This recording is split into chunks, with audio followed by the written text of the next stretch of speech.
Hello, I'm Dr. Lance Morris, and welcome to my weekly YouTube posting. This is number 20 in a sequential series. While I was staying with Dennis Hopper, one of his friends, Peter Hurkos, was also there. We would usually meet in the kitchen for meals, and Dennis always had a full table of guests and colleagues. Everyone there knew each other, and everyone specifically knew Peter. The conversation was always very animated and filled with fun and laughter. At one point in the conversation, Peter glanced at me and made a comment very close to my thoughts. Everyone at the table seemed amused and giggled. I felt oddly uncomfortable, but then just shrugged it off. As the meal and the conversation continued, Peter looked squarely at me again, and then he repeated out loud, word for word, the last thought in my head. Everyone at the table broke out in a hearty laugh. I found myself confused and disoriented. Without my conscious volition, my body tried to bolt from the table. Dennis had his hand firmly on my shoulder to hold me in place. I was squirming and said I needed to leave. Dennis called everyone at the table to order and to stop laughing. Then Peter and Dennis proceeded to explain to me that Peter was a psychic and that he had just read my mind, but everything was okay and he wouldn't do it again, so I could settle down. Now I was upset and insisted that I needed to leave, which I did, listening to the laughter behind me.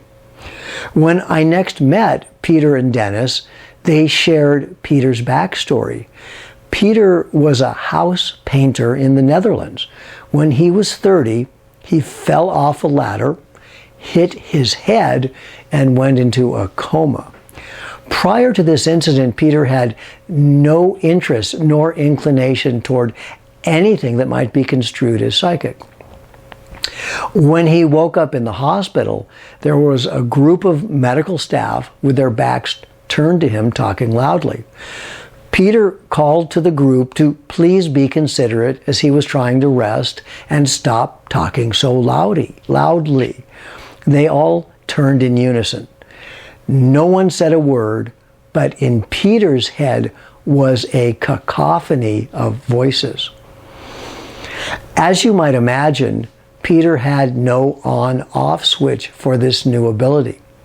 It nearly drove him insane, but over time he did learn to control it. Andreja Puharich, the famous parapsychologist, brought Peter to the United States for study and research. In his career, Peter worked with numerous police departments to help solve cold cases. His services were highly sought after by law enforcement agencies. Peter was unique. Not only were his abilities the direct result of a blow to his head, even the great sleeping prophet Edgar Cayce could not snatch thoughts word for word out of people's heads. Peter's story was particularly enthralling for me.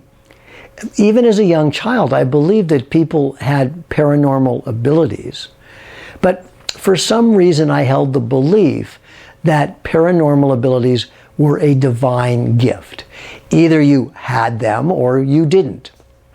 In Peter's case, this belief was shattered as his paranormal ability was due to a physical injury to his skull. This immediately suggested to me that there is a physical switch in our heads that can be turned on, opening a doorway of expanded perception. Meeting and experience Peter reinvigorated my personal spiritual quest. There is a whole body of literature documenting cases of expanded perception after an individual has had a major physical injury or NDE, near-death experience. The good news is that to open these doors of perception, a book by the same name by Aldous Huxley, we do not need to endure physical injury. Mr. Huxley is probably best known for his book, Brave New World. In Doors of Perception, Huxley examines his perceptual changes induced by using the entheogenic compound mescaline derived from the peyote cactus. Entheogens are psychoactive substances that induce alterations in perception, mood, consciousness, cognition, or behavior for the purposes of engendering spiritual development or otherwise in sacred contexts. The use of entheogenic extracts has a long and rich history in indigenous tribal cultures and is generally an essential part of shamanic traditions.